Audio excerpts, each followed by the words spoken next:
This quick guide shows how to replace the EMI filter on an Apple Thunderbolt display.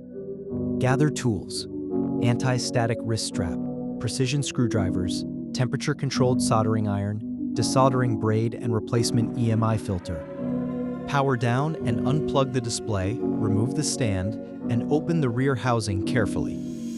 Locate the EMI filter on the power board. We will zoom in for a close examination.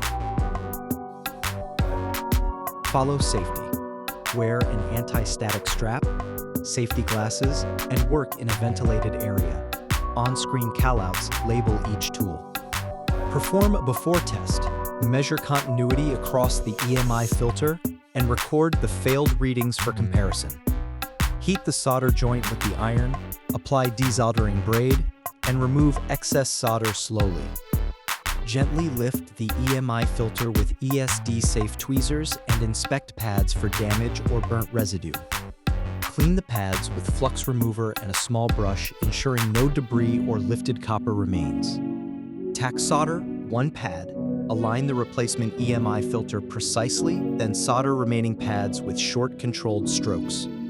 Run an after test. Recheck continuity, power up the display, and confirm stable readings and no interference noise.